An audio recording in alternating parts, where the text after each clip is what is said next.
Good morning, everyone. My name is Stephen Deal. I'm an extension specialist in land use planning with the Mississippi-Alabama Sea Grant Consortium. I'm here to talk to you today a little bit about exploring Activity 610 for flood warning and response. I'm joined also today by Collins Simoneaux, Assistant Director for Homeland Security and Emergency Preparedness for St. Tammany Parish, and he'll kind of provide you with actual example, a case study of how St. Tammany has pursued Activity 610 credit. And just to give you an idea, a little bit of some things here. First of all, just to give you a little primer about just to do a little housekeeping on this webinar. This event has been approved for 1 CFM continuing education credit and 1 AICP continuing education credit. So participants who are looking for that, so basically what we're asked for is if you can put your name, your email, and whether you need a yes or no for whether you need CFM credits. Once I have that information, I'll be able to kind of go ahead and send those certificates out after the conclusion of this webinar. So that's another thing quickly, just also, we will also be, when we come close to wrapping up, we will be sending out a quick 2-question kind of knowledge check to kind of indicate whether you just kind of some quick questions about the 610. And then also we will have a survey link to kind of help inform some of our future workshop offerings. This is part of a larger Sea Grant Initiative Institute called the Coast Resilience Institute. So this is part of our winter session. So we will be having other later offerings in the spring and summer sessions. So we'll hope you'll be able to join us. But we will just go ahead and we'll get started here a little bit. So again, what this is about CRS Activity 610, flood warning and response. So essentially, to give a little context for those who may not be fully familiar, CRS stands for Community Rating System. It was implemented in 1990 by the Federal Emergency Management Agency. It is a voluntary program for recognizing and encouraging community floodplain management activities that go above and beyond the minimum standards of basic National Flood Insurance Program floodplain management. So with that in mind, again, there are about 7 activity series. The CRS Activity 610 is part of the 600 series. The maximum number of points associated with all these activities through CRS Activity 610 is 395 points.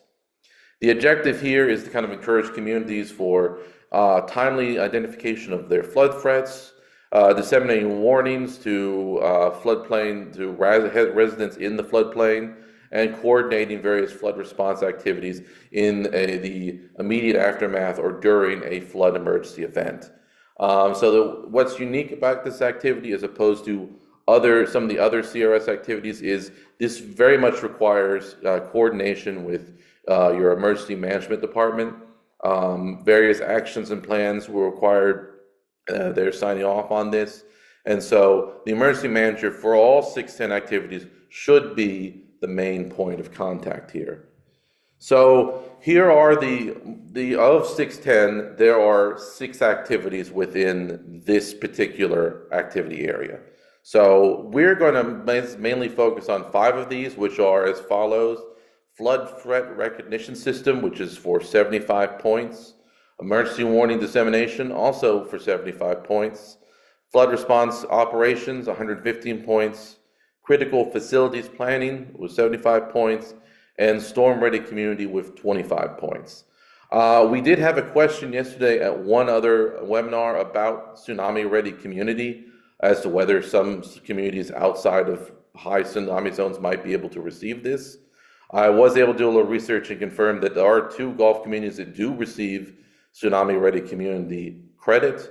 So I don't think there's a geographic restriction to that necessarily. But again, for the purposes of brevity, we're just going to focus on these top 5.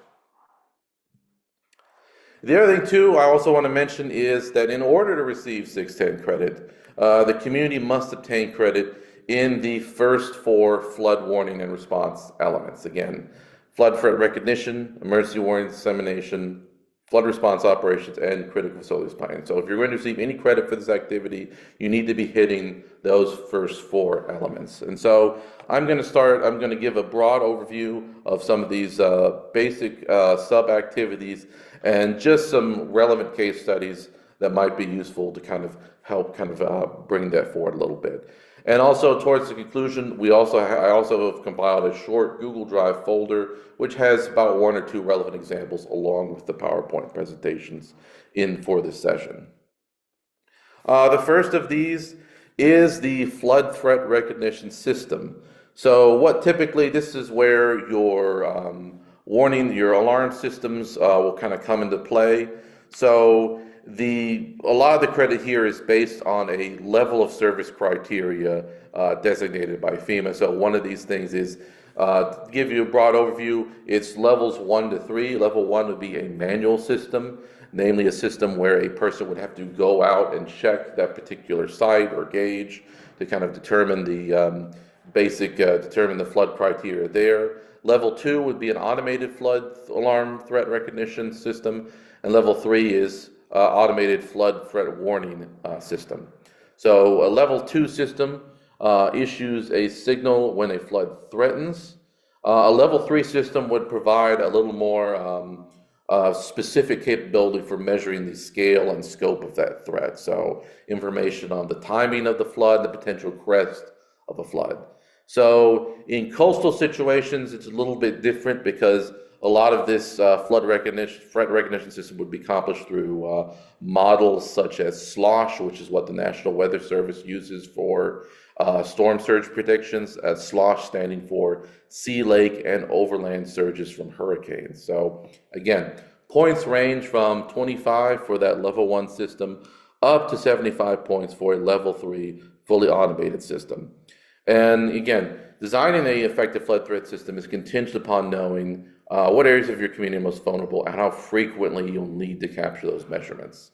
So, and also another part of the documentation process, you'll need to document the number of buildings that are covered by that threat recognition system. I did want to also mention a little bit some of the various tech available for dealing with and recognizing flood threat recognitions. This on the left is a Sutron tipping bucket rain gauge, essentially being that once it's full, it would tip, indicating the sign of sort of high rainfall event. We also have a Ecolog 1000 is also one for a water level gauge for determining surface or groundwater level water levels. And also there are also things such as the OTT SensorLink 1000, which is a camera that provides visual confirmation of water level and condition. So there are a wide variety of products. I just wanted to mention a few of those to kind of give you a sense of the full scope and scale of the flood threat recognition system. So basically to give them a little bit here. So the other thing too, this is the second category is emergency warning dissemination. So warnings must reach people in a timely manner. So the other important element is that there needs to be more than one notification. So this is really where you get into the weeds of learning about and kind of tailoring your specific messages and perhaps when those need to be tiered for certain stages of flooding. So warning messages should state when flooding is to occur, anticipated severity, and appropriate response actions. For warning systems requiring specialized equipment such as sirens or any SMS-related products, these need to be tested annually. So equipment, though, used routinely throughout the year, such as, say, your social media account, that does not need to be tested for CRS credit. The other thing also to keep in mind, since a lot of the CRS activities are linked, is that you may have existing parts of your CRS package, particularly Activity 330, which deals with flood outreach, or the Flood Response Preparation Plan, which I believe is Activity 350. These are all areas, or if you have a program for public information, aka a PPI, these are all situations where you may have flood warning messaging already available. You may already be documenting that to some degree. So any 610 credit for emergency warning dissemination should sort of build upon that existing messaging there. Another thing to mention here is FEMA does have a IPAW system, which stands for Integrated Public Alert and Warning System. What this essentially is a wide variety of pre-scripted messages and guidance on what warnings to issue and to whom and when, to some of the different flood stages. So one of the things to be mentioned is I just kind of screenshotted some of the most relevant messages. Typically, they have some shorter 90-character messages here, but they're also longer, up to about 360-character messages. So this is a good resource for kind of helping, again, being able to kind of mirror some of these emergency warning, some of these dissemination messages from the federal government. You can help kind of build and customize your own warning process and messaging process for flood disasters. But yes, that's going to be here. Let's see here. Another thing I also wanted to mention is some different types of warning dissemination systems. Some of your communities may already actively have those, even if you're not documenting these. For example, if you have some sort of geographic database or something that's kind of fixed, a geodatabase of some sort, this is where maybe a reverse 911 situation would be. Typically, what this would be is if a citizen could sign up for this kind of service and essentially uses the existing 911 database to send a notification to residents or businesses being impacted by a disaster. So it uses that existing database, but instead of calling it out, it sends it reverse and gives you a direct notification. Of course, we're all kind of familiar with maybe broadcast sirens or some form of fixed warning sirens. Communities that get those, if it covers the whole jurisdiction, that is eligible for 10 points through the CRS system. I also want to mention that reverse 911, something like that, or of some variety of that, would be worth 15 points. You also have again, more traditional methods of outreach, such as social media, television and radio, any kind of traffic routing or route alerting system, and also text message alerts. So these are just some examples of the full scale and scope of what a city or county warning dissemination system could be or look like. Another thing also I wanted to mention is another example of warning dissemination is in the 1980s, they developed the specific area message encoding. This is also another part that kind of works into Activity 610. So what this essentially does is, if you've ever heard the emergency test for the emergency broadcasting system, the nature of those tones and how long those tones are essentially will give you an idea of, it provides certain geographic data and some information about the nature of the disaster and where that disaster is. So receivers or weather radios equipped with that technology can be programmed by a user to only alert for weather and emergency events in specific counties. So, and also, as I'll mention later with storm-ready communities, something to keep in mind, that same capability is important for storm-ready compliance. So you need at least 4 sites that have that storm-ready, that have that capability for decoding these sort of same specific area message encoding messages. So, and also important part maybe to keep in mind with your messaging, broader flood messaging to your audience, is some newer weather radio models have this capability, and it might be worth kind of checking to see if that's something that could be programmed in. So that's again another component of the emergency warning dissemination, and that's a little bit of the message, a little sound sample of that, but I didn't want to alarm anyone. So, but moving from emergency warning dissemination, we move a little into flood response operations. The maximum points available for this is 115. One thing I also wanted to briefly mention with response to flood response operations is the awareness of the incident command system, which helps kind of guide and structure national disaster operations. What this essentially does is it kind of guides all levels of government, any non-governmental organizations or private sector partners, and it kind of provides kind of a shared vocabulary of various systems and processes to successfully deliver capabilities in the immediate aftermath of a disaster. So it's kind of the broad language used in any kind of disaster response and preparedness. And going through again some specific criteria for flood response operations. The first thing is the community must have a flood warning and response program that coordinates to its flood threat recognition system.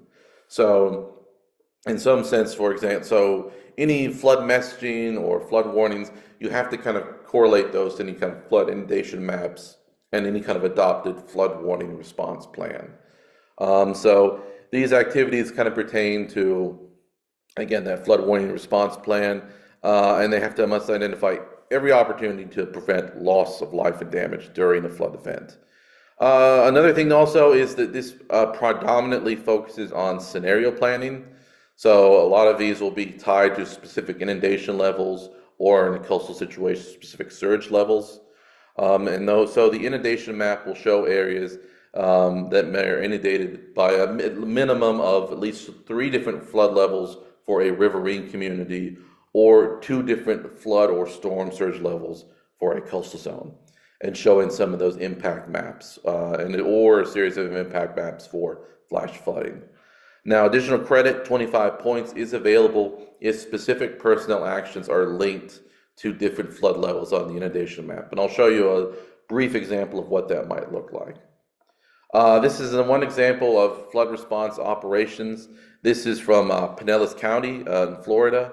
As you can see, these evacuation zones, these are built out of the slosh storm surge models used by the National Weather Service. So as you can see, we have various sort of tiered evacuation zones. And I think what's interesting about this example too is that it shows and designates areas specifically for mobile homes. So that might be, again, you might tier your flood inundation, you might tier your mapping in some ways to, again, reflect some flood messaging or critical audiences or target stakeholders that you feel need to have more of a critical or timely warning or message response strategy.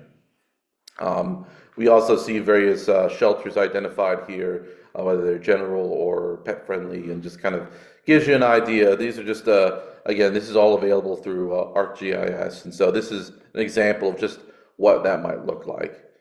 This is just, again, another example from the Miami-Dade, from their government agency. So again, as we see, various kind of basic tiered storm surge planning zones that again are kind of built around some of those slosh or kind of coastal models. Another thing to mention, as I mentioned previously, this is from the town of San Anselmo in California. This is kind of shows that extra 25 points. This is the kind of what this shows is you can see here various staff actions and some of the various responsible departments or positions. And as you can see, it's very kind of basic and to the point here. And this kind of shows the various, we can see these tiered stages of the flood and what the different areas or portions of the city departments that would be activated in the conditions once those flood conditions or flood levels are hit. So again, for those 25 points in this category, it's essential to kind of have this somewhere in there as part of that response plan. The other component to talk about here is critical facilities planning. This is maximum points for this activity is 75. And so the definition used by the CRS Coordinator's Manual is that a critical facility is be defined as a structure or any other improvement that because of its function or size or uniqueness has the potential to cause bodily harm or a disruption of socioeconomic activities. Now, cities, it's left up to their determination as to what a critical facility might be defined as. But for the purposes of this presentation, I wanted to be kind of as broad as possible and provide multiple examples of what a critical facility could be defined as. So we think, of course, of police, fire stations or hospitals, water treatment facilities, any kind of hazardous materials facilities, nursing or personal care facilities. And I also wanted to mention that the American Society for Civil Engineers, in their Standard 7, they classify Category 3 and 4 structures as critical facilities. So by their definition, that would essentially be a Category 3 facility would be one building, for example, in excess of seating of 300 people, might be like a large church or a arena of some sort. And Category 4 is for the basic essential facilities. So if you're looking, and that's another resource, if you're looking to define critical facilities, that might be another way in which you go about it. Another thing also to mention about the critical facilities plan is that communities must contact the facilities to determine if any special warning arrangements are needed.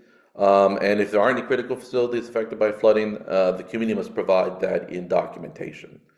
Again, 25 points within the 75 will be awarded for communities that include names and phone numbers of public and private critical facilities and have that database on hand. Affected by flooding within the flood warning response plan, and also 50 points if the critical facilities listed in the plan have created their own flood warning and response plans being developed by the community. And credit here in this with the 50 points is based on the percentage of critical facilities that have credible plans. The last one going to mention here is the storm ready community. This is for 25 points. What's unique about this is that unlike the other first 4 categories I mentioned, this is a program that is completely outside of the purview of the community rating system. So you can be a storm ready community even if you are not in the community rating system. So there is value to that outside of this immediate context. So to give a little context, this is a program initiated by the National Weather Service in 1999. To qualify as a storm-ready community, jurisdiction must have a 24-hour emergency operations center, have more than one way to receive weather forecasts and to alert the public, having a system in place to monitor local weather, and promoting the importance of public readiness. So also developing a hazardous weather plan that includes training severe weather spotters and holding emergency exercises. One thing which I also think I neglected to mention earlier is the importance of annual emergency exercises. That will be essential to many of these previous activities. So having the emergency preparedness and having some annual exercises, being able to document how you work through those exercises is important to the working with the 610 credits. So another thing I also mentioned is that compliance activity will be documented either by the addition of the community on the Storm Ready website or from the award letter from the Regional National Weather Service office. Also, I do want to mention that the 4 sites for same area coding, that also applies here to become eligible to be a storm ready community. But with that in mind, that kind of closes out my presentation here. I have my contact information, phone number here.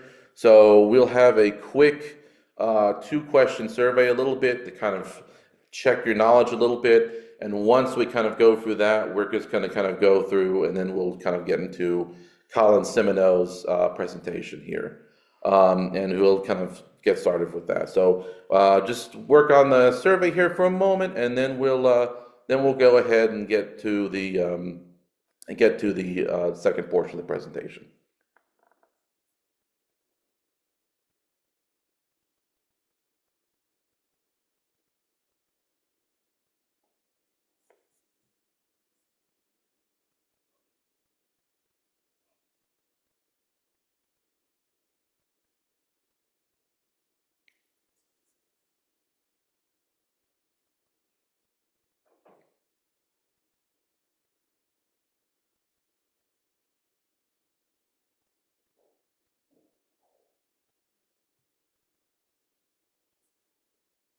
All right, I think that's close to everyone here, so we'll just go ahead and end that for the question 2 here. Looks like everyone got that one right there.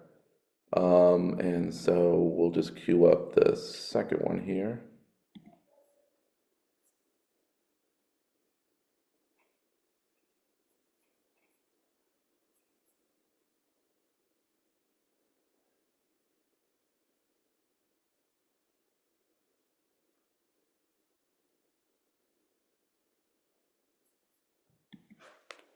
Oh, there we go.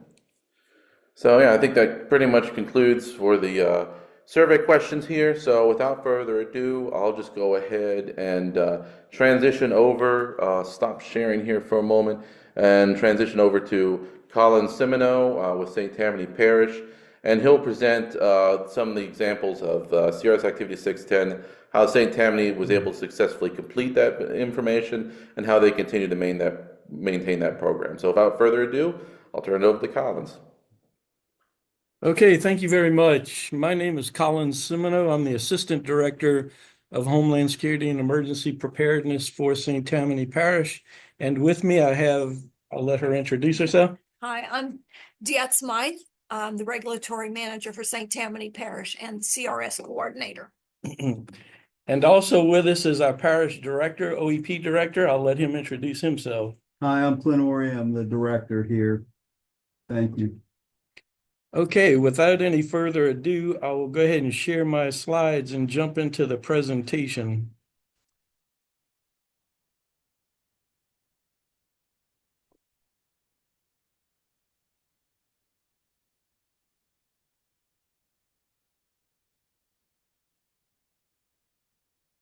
Okay, everyone sees it?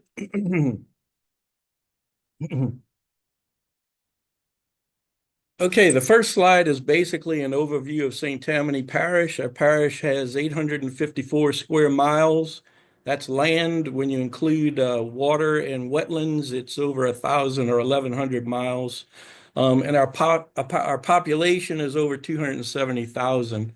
On the right side, you'll see our DFIRM and effective firm, preliminary DFIRM and effective firm map, which kind of shows we got a lot of water in St. Tammany Parish. Whether it's coastal water or riverine flooding, we pay a lot of attention to water here.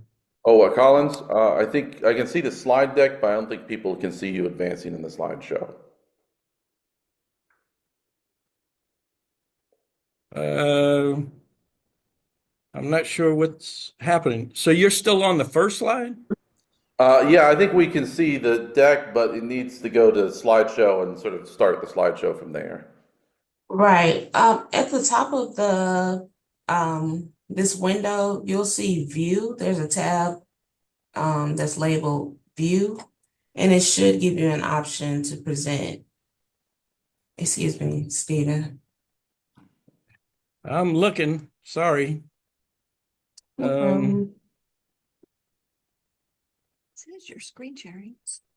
So it's in that same area where file and home is, but it's towards the end of that list. And it says view, or you can click slideshow and it should let you share from there as well.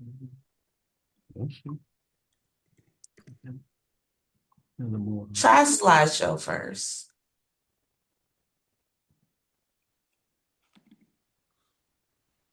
Subtitle. I'm not sure. Well, let me stop sharing and try. Okay, are you changing the screen at all and it's just not showing up on our end, or are you still just on the first? Okay, I stopped sharing. Let me try and reshare and see what happens. Okay.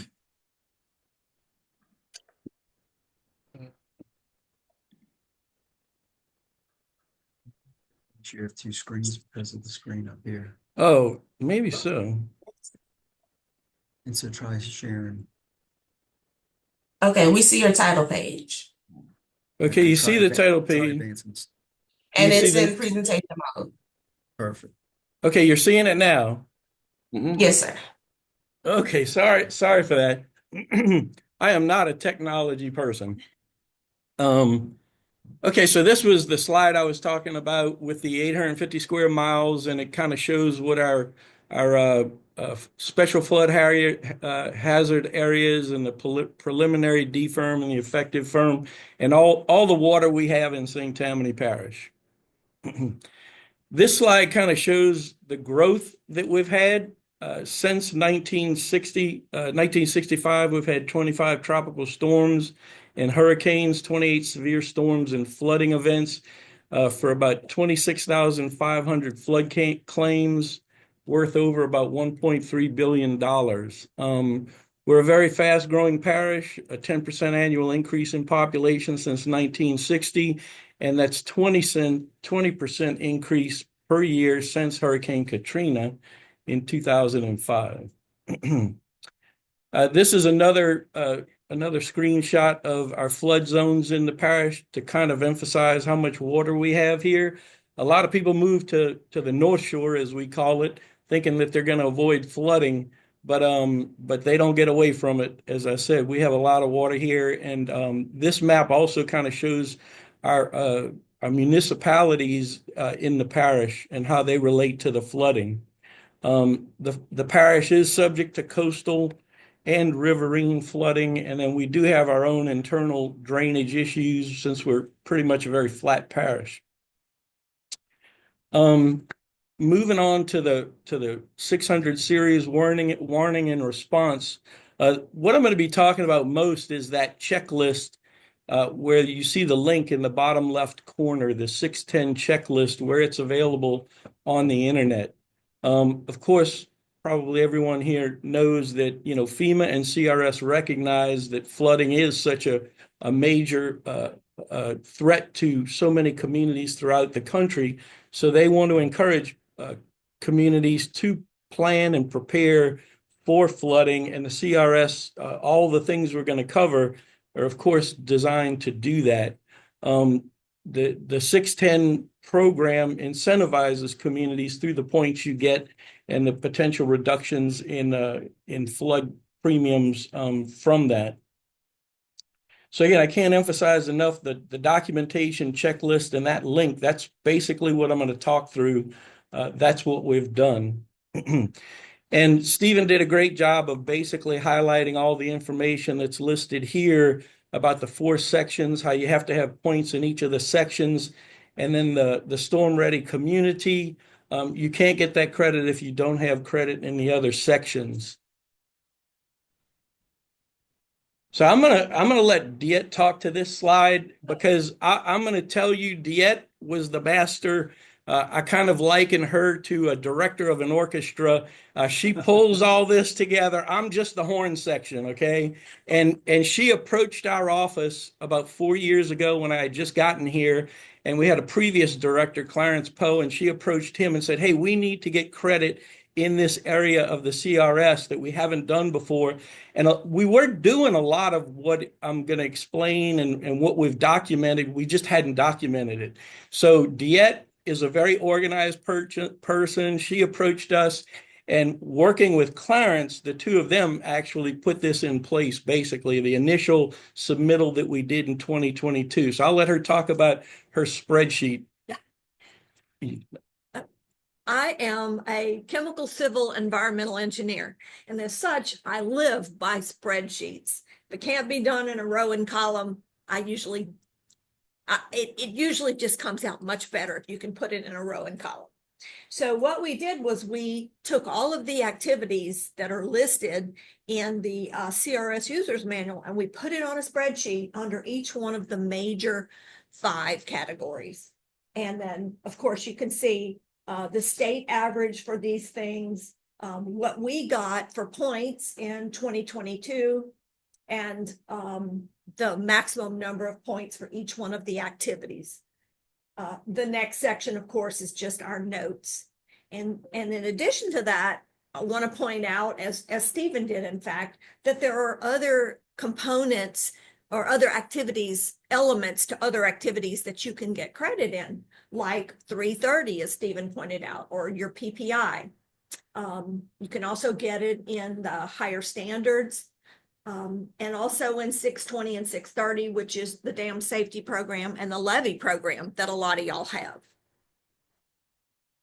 Okay. And then this is a zoomed in view, basically showing what we're focusing on, the four areas, the flood threat recognition, etc. So what we did was, and I think this was Diet's brainchild, to come up with these cover sheets basically for each of the areas that explains or lists what the points are that you're trying to achieve, you know, and then we use that as the template to build the rest. So what we did, this is actually a view of all the attachments that we had that we submitted. Let me go back.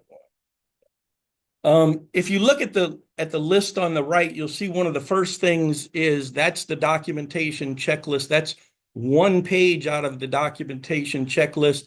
And it gives you those check boxes of the things you need to submit. Now, 4 years ago, we submitted a CD with all of these attachments with our checklist, and the attachments are referenced in the checklist. So Clarence put all that together with Diet, and we submitted it by CD, but now it's all electronic where you upload it to their site, correct? Yeah, CRS submit. Right. So that first thing is that document checklist. The next is a flood warning and response narrative from our director, which explains an overall view of what our flood warning and response program is for the reviewer to get a high level understanding. And then we dove into, you know, each of the requirements that are listed in that checklist. So this is the first attachment. This is our flood threat recognition for the parish, where in the attachment we have 6 of the National Weather Service gauges in the parish, and each of those gauges underneath it has a list of what the impacts are at different flood levels for each of those gauges. We have additional parish-owned gauges, which I'll touch on later, but those augment these ones, these primary gauges from the National Weather Service.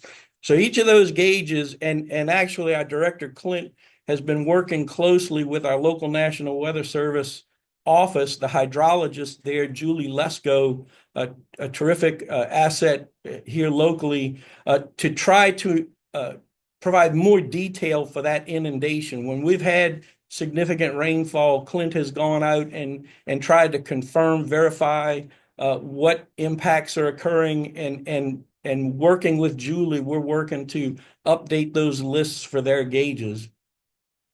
The next attachment is our early warning and dissemination program. Now, for those communities out there, I would say, you know, one of the things you're going to want to do, you're going to want to get the Storm Ready certificate that Stephen mentioned. That is a good program for your emergency management folks to look at. And if you don't have that certification, it's a good place to start. Now, the second thing that we have that's extremely beneficial is we do have an emergency alerting system. We use Everbridge. We had used Rave in the past.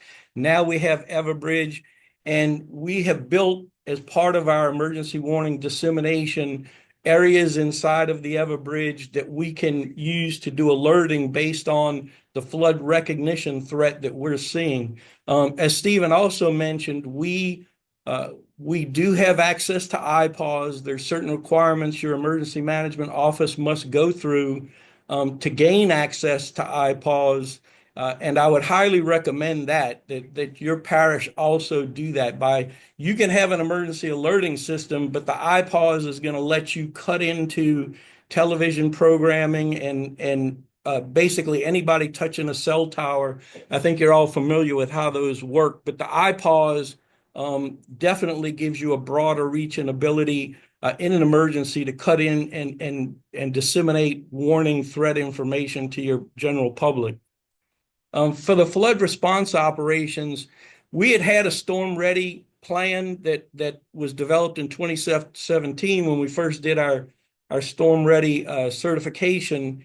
And that has a lot of our flood response operation guidelines in it. I'll touch on it in a minute, but to get the 610 credit, we actually had to create an additional hazard warning notification plan to specifically address some of the requirements in CRS that require you to identify specific locations for alerting.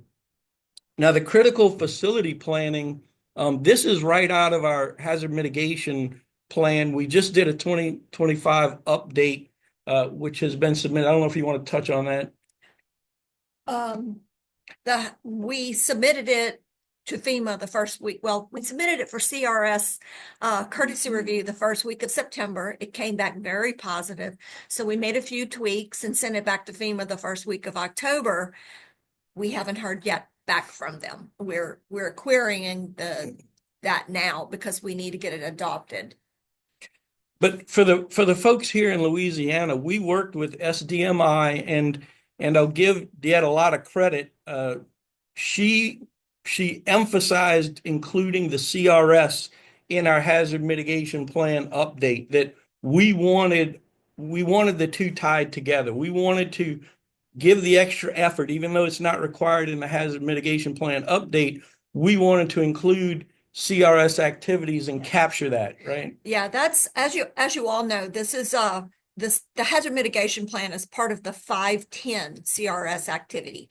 We actually have a separate chapter for CRS in the back of it that's very comprehensive. Like, I think it's Appendix F if you ever get a copy of our hazard mitigation plan. But we've also pulled some of that information throughout the document to just make it more robust and to make it the transition better. So the document you're seeing here basically comes right out of our hazard mitigation plan, where we list out our critical facilities. And of course, in your hazard mitigation plan, you want to include those critical facilities to enable them to be eligible for future hazard mitigation funding, to protect them from flood or wind, threats, flood and wind mitigation.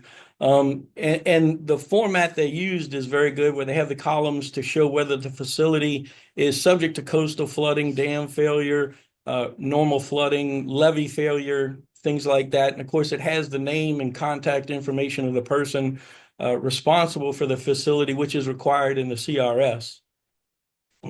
So this is just our storm ready certification. I think Stephen mentioned that there's a website you can go to and see what communities are storm ready, certified by the National Weather Service. It's listed there on the bottom of that template that I mentioned in the checklist on these templates. And then, of course, we included the actual document, but we provided that link so the reviewer can go see it online. This is the hazard warning notification plan I mentioned, which was put together in 2022 with a little more detail to define the areas that are at risk, that we have specific notification plans for under our Everbridge alert notification system. They require a specific statement that your CRS is tied to the hazard mitigation plan to use for, and I can never say this right. You get 5 points if the plan includes instructions for implementing the community hazard mitigations plan, identified flood loss mitigation measures on community and private property. So that is in our plan that ties those two together. As I previously mentioned, we really worked making sure that our hazard mitigation and our CRS were put together as one. So Stephen also mentioned that every year, this isn't your 4-year submittal, but every year you have to do an exercise or have a real world event that tests your flood warning program. And what we used for this submittal was Hurricane Francine 2 years ago in 2024. We had Hurricane Francine, and we did an extensive AAR and improvement plan. And I've got some of the documentation from that AAR here. The bottom right graphic shows some of the social media messaging that we did. The very bottom right is our parish president in front of our EOC doing live streaming to the public. The bottom left is our PIO and his command center monitoring everything, getting that threat recognition information, and then the top right is where it alerted the public that we were going to be doing a messaging on our community cable channel. So just an example for the reviewer to see all the messaging that we're doing, not only the alerting through the alerting software program. So as part of it, they want you to show that you've done things to help mitigate, do protection for the community. We have sandbagging. They're self-service sandbagging sites throughout the parish. However, if someone is elderly or disabled, they can call and help get sandbags filled. But we offer that to the public frequently. As a matter of fact, when it looks like we're going to have any type of significant flooding event, we make those sandbags available to the public. And that's one of our standard templates. In the CRS, they ask for you to show that you have different standard templates, and this is one of them. So these are the flood gauges that I mentioned that the parish owns, the flood gauge system, which our engineering department manages. So it just gives us additional information on where flooding is occurring or may occur throughout the parish. And that information, of course, is fed to us, to the parish executive leadership for decision making on what actions we might need to take. The flood mapping that you have to do at different levels, of course, this is your typical slosh mom right out of Hurricane.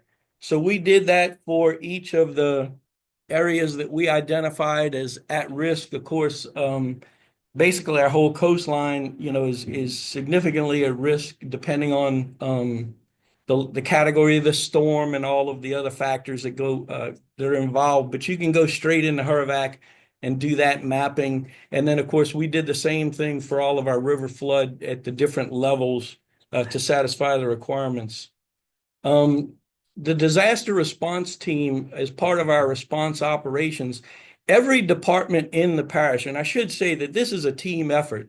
I mean, every department has a responsibility, from public works to go out and put up warning signs for high rivers, things like that, water on roadways, to our PIO, to our permits and inspections department that I'm going to talk about here, road closures, and I'm leaving some out. All the departments, well, what this represents, every department has what they call their emergency protective measures. And you can look at this list and see that it's broken up by threats or hazards to the parish, and then what each response action, preparedness and response action for that department would be. Our permits and inspections department are the lead on doing preliminary damage assessment. And you also see the bottom right page is the policy procedure for our preliminary damage assessment. They go out with our engineering folks and do the PDAs. Now, as part of the requirement for CRS, you have to show that your plan, your warning and notification plan, has been adopted by your parish. So what we did, we just included a copy of, in 2022, as I mentioned, when we had to update our plan, we had to get that approved by the council, and that's what this is. It just shows the council's approval for that change that we made. And one thing to note, in the CRS materials, they refer to CEMP, that acronym. You always get a lot of acronyms. That I think they mean Comprehensive Emergency Management Plan. And in St. Tammany Parish, we typically call it an EOP, an Emergency Operations Plan, or really even an All Hazards Plan. Is the way we describe it. But when you're reading through the checklist, if you see CEMP, that's what they're referring to. Now, the Parish Dam Safety Program, this was kind of new this year. It kind of came up as part of the Hazard Mitigation Plan update, that we identified a couple of dams in the parish that we needed to pay attention to. Now, dams in Louisiana are regulated by the Department of Transportation and Development.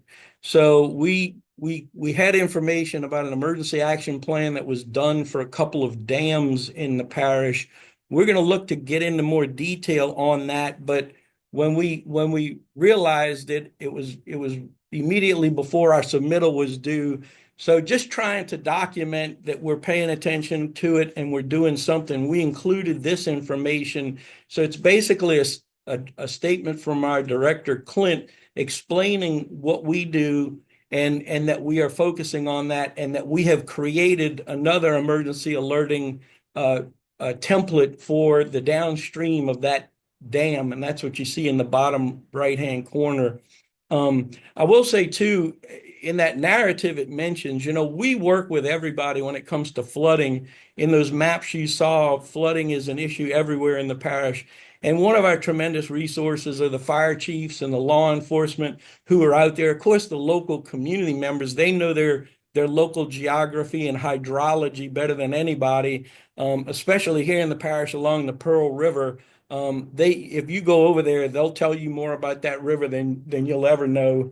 And when they're looking at it, they got a stick in the ground or something they're watching. But the fire chiefs and the locals who are out there, when it came to the dam thing that came up, we coordinated with that local fire chief on that issue, that he is monitoring that dam, and that because we don't have any automated warning system about it, that he maintains situational awareness on that dam. And then we're going to look towards doing more for our next submittal of CRS. There's one thing that I would say to this group. As Collins was talking about, as we worked on the hazard mitigation plan, which in the state of Louisiana, it falls under the Homeland Security Emergency Preparedness. Although especially for us, because our highest risk is riverine flooding, it as Colin said, dovetails very importantly with floodplain management and the CRS portion of what we do. As it relates to these dams, something I think we learned that's important. So for hazard mitigation, they're only looking at what's designated as high risk or high hazard dams.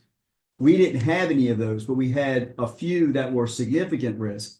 And so in hazard mitigation, they're only looking at the high risk. For CRS, they're looking at high risk and significant risk. And so we ended up addressing significant risk in the hazard mitigation plan so that it would continue to dovetail. It's just something I feel like if you do have dams in your communities where you serve, it's something to note that you may want to look at that. You may not have any high risk, or you may have one or two, and that's where your focus is. But for CRS credit, they want all of them, not just the high risk. And so I think that was something we learned, or I felt like we did out of this, that was important, and a way to capture more points under the CRS rating.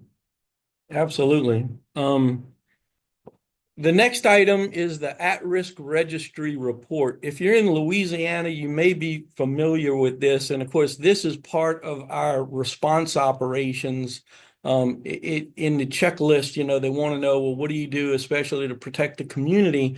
The Louisiana Department of Health requires home health agencies, hospice, to report to what they call their at-risk registry anyone who does not have a means to self-evacuate. Most people, thankfully, have family members. They live with family members. They have plans that they can evacuate. But when those home health nurses are out visiting people in the community, they ask the question, they're required to ask their question, what is your plan? Do you have the means to evacuate? If they don't, the home health agencies have to report that on that list. And then that list, every Friday, this morning at about 5 a.m., the email came in with our list. Clint takes that list, and what you see here is Clint goes in and he, using a spreadsheet, sorts those folks by different criteria. First, geographically, where are they located, so that if we had to respond and help evacuate these folks, we first know who's most at risk. Say, if it's a hurricane, we want to focus immediately on those who are along the coast or maybe close to a river area in one of those other high risk areas. So, and then there's additional information in that at-risk registry that tells you basically, is the person ambulatory? Do they require an ambulance for evacuation? Things like that. It's a very useful tool for us. And every week we get that report. Clint goes through and sorts it, and it's shared that same day on Friday with our GIS department, our transportation folks, the Council on Aging, and some other key folks who would be involved in potentially helping to evacuate those folks if it was needed. And then the last thing is our PIO disaster manual or disaster SOP. This is what I mentioned previously. Each department in the parish has emergency protective measures, and this is just a snapshot out of theirs that deals with emergency protective measures for severe weather, flooding, things like that. The bottom right graphic is how they break into the local cable access channel, the agreement. That's one of the questions that's asked in the CRS documentation. So we included that PIO emergency protective measure and then their agreement, a copy of their agreement as that attachment 18. And the last thing I'll say, when we put the checklist together, the first attachment is that checklist. And at the very bottom of the checklist, they give you fill in the blank on anything else you want to talk about. And that's where we did include information about the dam safety program, a little explanation that it's new, that we're working on it. And I don't think I mentioned that the parish is actually going to do a complete rewrite of our emergency operations plan. Our current plan is over 1,000 pages, and it really hasn't been updated completely in a very long time. So thanks to a grant from GOSEP, the State Emergency Management Agency, we're going to be working with SDMI, the Stevenson Disaster Management Institute here in Louisiana, to update our EOP. And they are, again, the same ones that we worked with. And it's actually, some of them are the same team members that we worked on our hazard mitigation plan with. We're going to work with on our EOP updates. So we're looking forward to that, especially having all the things we learned from the HMPG and now updating the EOP and ensuring that those two, fit together, dovetail together perfectly. As we update our EOP, I'm going to have a very keen eye to make sure that it includes any of the specific requirements that CRS has that I mentioned that we had to do with our warning and notification plan and our storm ready plan. So with that basically goes through, I think, the slides that I had. If anyone has any questions, we'd be happy to answer them. All right. Christiana, have you anything in the Q&A box? Let's see. I don't see any questions in the Q&A box, but if you have any questions, please drop it in the box and we will address it with the time we have left. Okay. And that's our contact information. So if you have any questions, we shared the slideshow with Stephen. I don't know if you're going to put that in the folder for people to get a copy of or not. That's fine with us. But if there's any additional information anyone would like, please don't hesitate to contact any of us. Yeah, well, I do have that information in the Google Drive folder, so we can go ahead and send that out to the chat. Also, I think we got the evaluation form. We'll just send that link out a little bit, but we'll stick around maybe for another 2-3 minutes, see if anyone has any burning last minute questions. I said, okay, Christiana's just sent the Google Drive folder and the CRI survey, so if you want to, I said I encourage you to fill out the survey, because that helps us inform our subsequent workshop offerings. So we do this quarterly. So essentially what we do is we will have we will start up for the spring, and essentially we will have some other CRS offerings, and depending on the input other CRS activities that we may end up talking about and discussing. So with that in mind, I'll go ahead and give some people time to fill out surveys if there are no other questions. I just want to give a hearty hand appreciation to Christiana for kind of helping us manage the tech here a little bit. And of course to Collins, Diet, and all the staff over at St. Tammany for their gracious participation. It's an excellent presentation, and I think a lot of really good information. But with that in mind, I think we're kind of getting close to closing things out. But as I said, if you have my contact information should be, I think, in some of the information presented, and we will have that Google Drive folder with the information. So if you have any questions, feel free to reach out. So thank you for your time, and we'll go ahead and wrap things up.